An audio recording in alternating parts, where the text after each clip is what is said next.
Bismillahirrahmanirrahim. Assalamualaikum warahmatullahi wabarakatuh.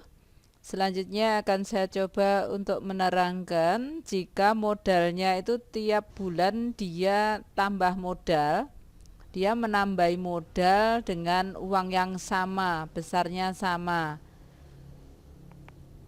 Ini saya berikan contoh. Jika seseorang setiap bulan, berarti pada bulan pertama dia nabung M, bulan kedua juga M lagi, jadi 2 juta, berikutnya juga 2 juta dan seterusnya. Dan dia menabungnya di sebuah bank ya, dengan memberikan suku bunga majemuk 10% per bulan. Berarti ada perubahan perhitungan bunga pada setiap periode karena modalnya bertambah terus. Kalau yang kemarin itu modalnya berubah karena perhitungan, kalau ini modalnya berubah karena ditambah lagi juga ya. Kita coba perhatikan dulu ya, perbedaan dari contoh yang kemarin, contoh video yang pertama tadi. Pada awalnya dia nabung 2 juta. Jasanya itu 10% kali 2 juta. Kalau 2 juta itu saya simbolkan M, maka bentuknya menjadi M1 sama dengan M ditambah 10% kali M. Nah, ini modal akhir pada periode pertama. Pada awal periode kedua dia nabung lagi, maka dia mendapatkan bunga, pada akhirnya dia mendapatkan bunga 10% kali 2 juta.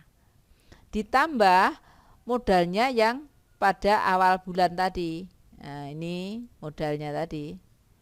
Ditambah dengan 10%-nya dari modalnya ini. Nah, 10% dari modal. Sehingga kalau 2 juta ini saya simbolkan M semua, maka M kali 1 ditambah 10%. Nah, ini kan 2 juta kali 1, berarti 2 jutanya saya keluarkan, M-nya saya keluarkan, tinggal 1 ditambah 10%. Ini juga M plus 1, M kali 1 plus 10% saya keluarkan, ini maka tinggal 1 plus 10%. Maka kalau diuraikan menjadi M kali 1 plus 10% ditambah M kali 1 plus 10% kali 1 plus 10%. Ini merupakan deret geometri dengan suku pertamanya adalah M kali 1 plus 10%. Dengan rasio R 1 plus 10%. R-nya lebih dari 1, maka rumusnya adalah ini. Sn sama dengan A, buka kurung, R pangkat N min 1 per R min 1. Nah, di sini tadi suku pertama A-nya itu adalah M kali 1 plus 10%. Ini A. Nah, ini A, ini R-nya ya. R-nya R pangkat N min 1. Ini R min 1. Kalau ini kita simbolkan dengan rumus ya, jika jasa atau bunga disimbolkan dengan P, maka uang terakhir pada periode yang ditentukan adalah Sn sama dengan M kali 1 plus P dikalikan lagi 1 plus P pangkat N dikurangi 1 per 1 plus P min 1. Ini setiap bulan itu menabung dengan besar bilangan yang sama. Jadi setiap bulan. Jadi beda dengan contoh yang di video yang pertama atau sebelum ini. Kalau video yang sebelumnya itu hanya pada awal bulan, awal periode, ada awal periode. Kalau yang ini setiap periode, setiap bulan. Perhatikan bedanya. Ya, ini rumusnya. Oke. Kita lanjutkan untuk contoh berikutnya. Contoh selanjutnya ini, jika seseorang meminjam uang di bank, harapan saya setelah kalian nanti mempelajari materi ini, kalian bisa menghitung untung ruginya atau besar kecil dari suatu peminjaman di bank agar kalian tidak salah dalam memilih. Oke. Tentang sistem anuitas. Jadi banknya itu menggunakan perhitungan anuitas. Bahasanya biasanya menggunakan istilah bunga menurun. Nah, ini biasanya banyak yang tertarik karena bunganya menurun. Dikira setiap bulannya itu bunganya menurun. Ya. Contohnya, nanti kita bisa melihat apakah bunganya menurun benar atau tidak. Apakah menguntungkan atau tidak. Jika seseorang meminjam uang di bank dengan sistem anuitas atau bunga menurun sebesar 2 juta dan jasanya itu 2% dari per bulannya, maka di sini ditetapkan angsurannya yang ada yaitu 200.000 per bulan dengan sistem anuitas. Jadi setiap bulan si A ini membayar 200.000.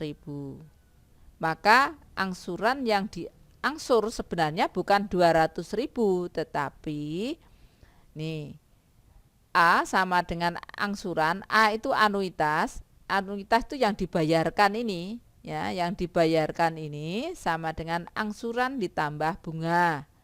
Nah, angsurannya berapa? Cara menentukan yaitu menghitung bunganya dulu. Jadi menghitung bunga yaitu 2% kali 2 juta sama dengan 40.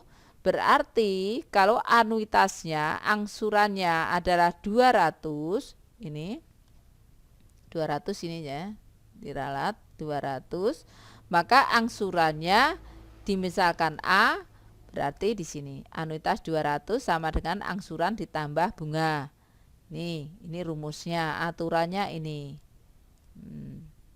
Sehingga angsuran atau A sama dengan anuitas dikurangi B. Jadi anuitasnya berapa? Kita hitung dulu, ya. Boleh pakai rumus ini, boleh untuk mendapatkan angsuran, sama saja. Kita hitung ke bawah.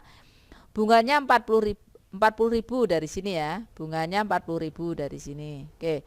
Terus angsuran pertamanya 200 dikurangi 400 sama dengan 160. Ini angsurannya, sehingga modal atau pinjamannya yang semula 2 juta dikurangi angsuran, sehingga hutangnya berkurang tinggal 1.840. Hutangnya ini nanti pada periode bulan selanjutnya, anggap saja ini ke-1, ini ke-2, nanti dibungai, yang dibungai ini. Makanya istilahnya menurun, bunganya menurun. Kita hitung bunganya 2% kali ini. Nah, ini diperoleh dari sini. Sama dengan 36.800. Sehingga angsurannya tetap 200 dikurangi jasa atau bunga sama dengan 163.200. Sehingga sisa pinjamannya dari 1.840.000 dikurangi 163 ini menjadi sisa pinjaman ini nanti yang diberi jasa yang ketiga 2% dari ini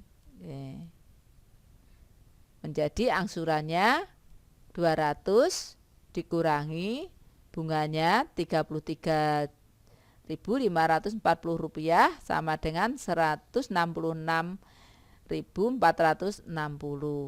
Nah, ini untuk mengurangi tadi dari sisa pinjaman dikurangi angsuran sama dengan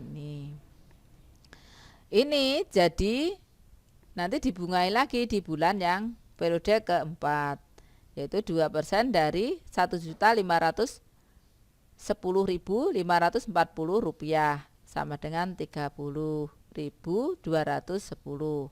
Angsurannya bagaimana? Sama, 200 dikurangi 30.210 rupiah sama dengan sehingga pinjamannya berkurang lagi tinggal 1.340.750 rupiah. Perhatikan di sini, kenapa dikatakan anuitas itu bunga turun? Memang di sini bunganya menurun. Kamu lihat di sini perhitungan bunganya. Dari yang pertama 40, yang kedua 36.800, yang ketiga 33.540, yang keempat 30.210. Nah, bunganya menurun. Ya. Tapi perhatikan di sini. Dia sudah mengasur 4 kali. Kalau angsurannya 200, seharusnya 200 kali 4. 200.000 kali 4 sama dengan 800.000. Seharusnya kalau utangnya itu tadi 2 juta, seharusnya tinggal 1.200.000. Tapi di sini pada kenyataannya masih 1.340.750. Karena apa? Karena ada jasa bunga yang dihitung menggunakan anuitas atau istilahnya bunga menurun. Bagaimana rumusnya? Rumus angsurannya sudah saya jelaskan di atas ini, bahwa angsuran sama dengan A dikurangi B, anuitas dikurangi bunga. Ya. Besarnya angsuran dengan sistem anuitas, setiap angsurannya berapa? Angsurannya itu yang ini angsuran. Angsuran ke-1, angsuran kedua, angsuran ketiga, angsuran keempat, itu bisa dirumuskan dengan rumus ini. AN sama dengan A1, angsuran pertama, kali 1 plus P, buka kurung, pangkat N min 1. Ini sebenarnya deret suku ke N. Nah, suku ke N dari geometri. Nah, inilah rumusnya untuk menentukan angsuran kesekian. Misalkan ditanyakan angsuran kelima, ya berarti A5. Ini tetap A1. Berarti 5 dikurangi 1. Di sini. Ya. Hati-hati dalam perhitungan nanti, karena jasanya ini adalah misalnya 2%, berarti menghitungnya nanti ya menggunakan desimal 0,02. Kalau di sini 1 ditambah 0,02, maka di sini 1,02 ditambah 1 ya, berarti pangkat N-1. Semoga di sini dapat dipahami. Jadi nanti kalau persentasenya jasa adalah 3%, nah 3%, maka sesuai dengan rumus ini menjadi ya AN sama dengan angsuran per awal kali 1,03 pangkat N-nya berapa? Kalau angsuran ketiga ya 3 min 1, karena di sini N ya N min 1. Oke. Terima kasih, semoga dapat dipahami. Wassalamualaikum warahmatullahi wabarakatuh.